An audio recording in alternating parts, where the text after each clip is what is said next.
Merry Christmas from Amy and Ken in Ottawa, Canada at 15 Forest Glade Crescent. It's cold outside tonight. It's about -20. You can see there's snow on the ground here, and I bet you don't miss those days, Jimmy and Joyce in Pittsburgh shoveling snow. I just want to start the video here in front of our home, and you can see our Christmas lights. We're all set for Christmas, just 1 week away, and we wanted to do a short video, Jimmy, to tell you how much you've had an impact on our lives, both in terms of piping and also personally.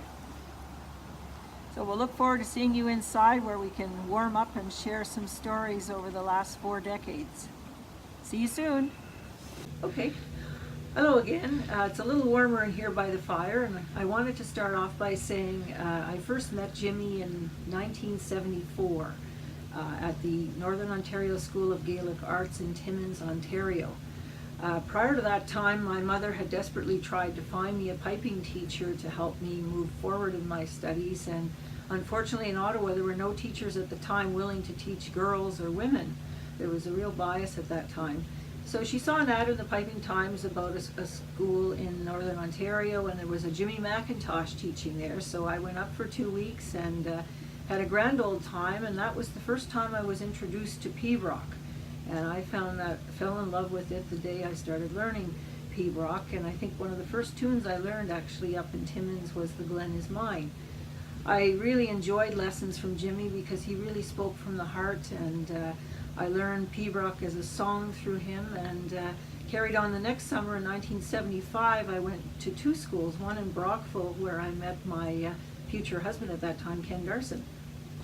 Yeah, so Brockville was the first summer school I went to, and I really didn't know Amy at the Brockville school very well. I think we were in the same class, but I did meet Jimmy, and he taught me my very first pibroch as well. And the thing that struck me about Jimmy was he was one of the few instructors that really took a lot of time outside of the school to help the various kids with their pipes and their tunes and various things. And that was quite amazing, I thought, after dealing with us for the whole day, to take his spare time and do some more teaching. So Jimmy did take an interest in my piping at that time, and prepared me for a junior pibroch contest at the school, the first one to memorize a pibroch and play it, and I was very grateful to learn from him, and I actually won that contest and got a book, what was the book, Amy? Angus Mackay. Angus Mackay book of pibroch, which I still have, and maybe at the end of this video we'll have a few pictures just showing some of the things, memorabilia along the way that came to us because of Jimmy.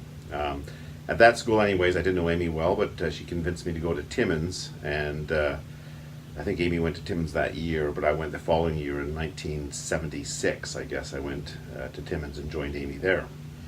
Well, in '76 I actually went to the 2 summer schools, and then I made my debut in Scotland that year, playing in the amateur competitions.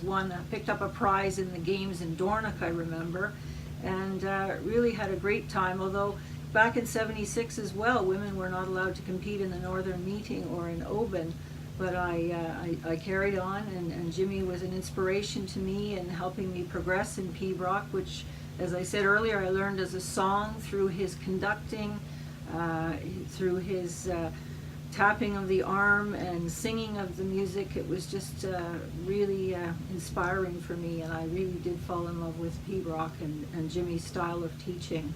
And one other thing that happened in 1976, Jimmy, I think at the time, he liked to teach students in pairs, and I think this goes back to his learning and the learning of the Bob Brown and Bob Nickel as well, the idea of learning in pairs. So Jimmy kind of paired Amy and I together a little bit for learning pibroch, I think with the hopes that we could sort of help each other develop in our piping together.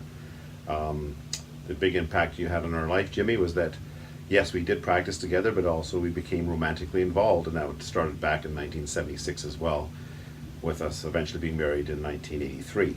So that '76 Jimmy started with actually Ken borrowing some cassette tapes with your teachings on it, and bicycling all the way out to my home in Nepean, where he met the rest of the family, and we corresponded back and forth through your cassette tapes for several years.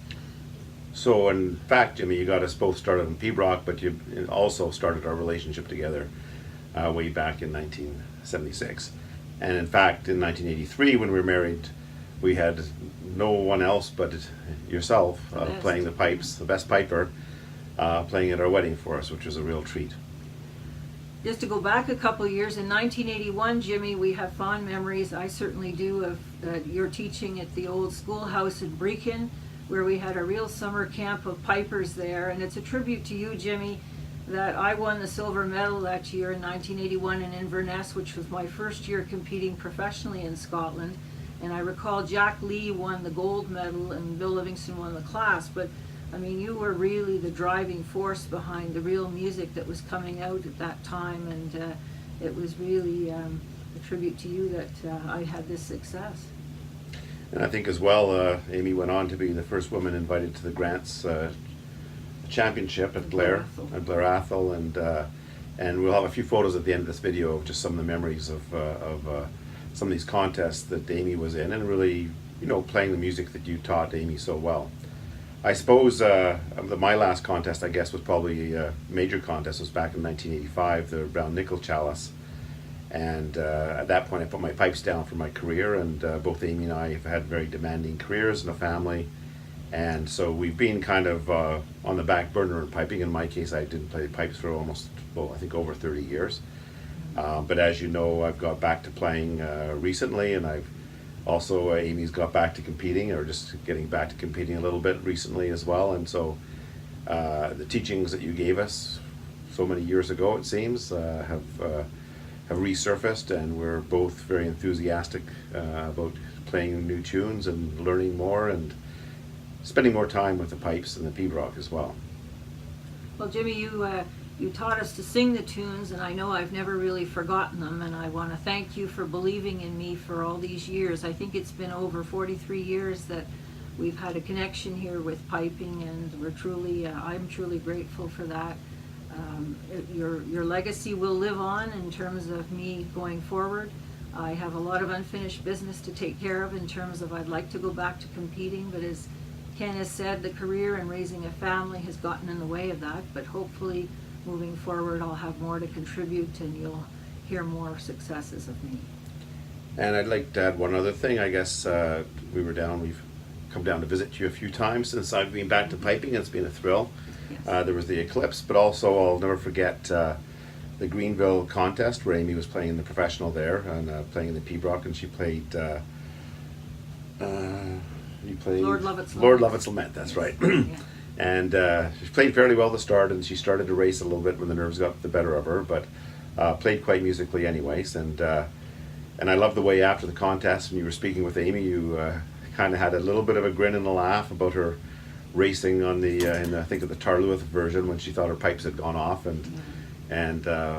But you did tell her how the ground was quite lovely. But I do remember in particular there was one phrase in the ground where I thought Amy was playing it very nicely, and I remember standing at the curb with you, and you saying an alternate way of handling that phrase, and it was it really struck me as being almost magical, your insight into the music of the tune, and to find something that I thought was sounding very, very lovely to begin with, and just bringing it to a slightly higher level.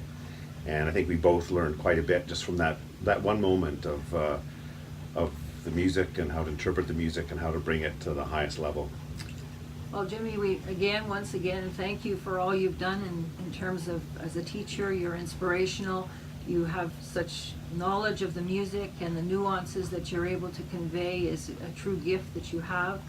And as well as a friend, I mean, you've believed in us all these years, and we do appreciate that. And I know your legacy will live on.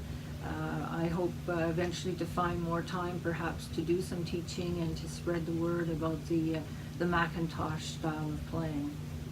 All the best to you for 2018, and we're looking forward to a few more piping weekends and lots of fun on the boat as well as on the pipes.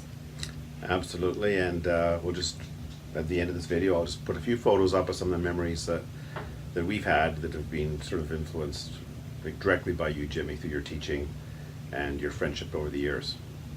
Bye-bye. Happy 2018. Bye-bye.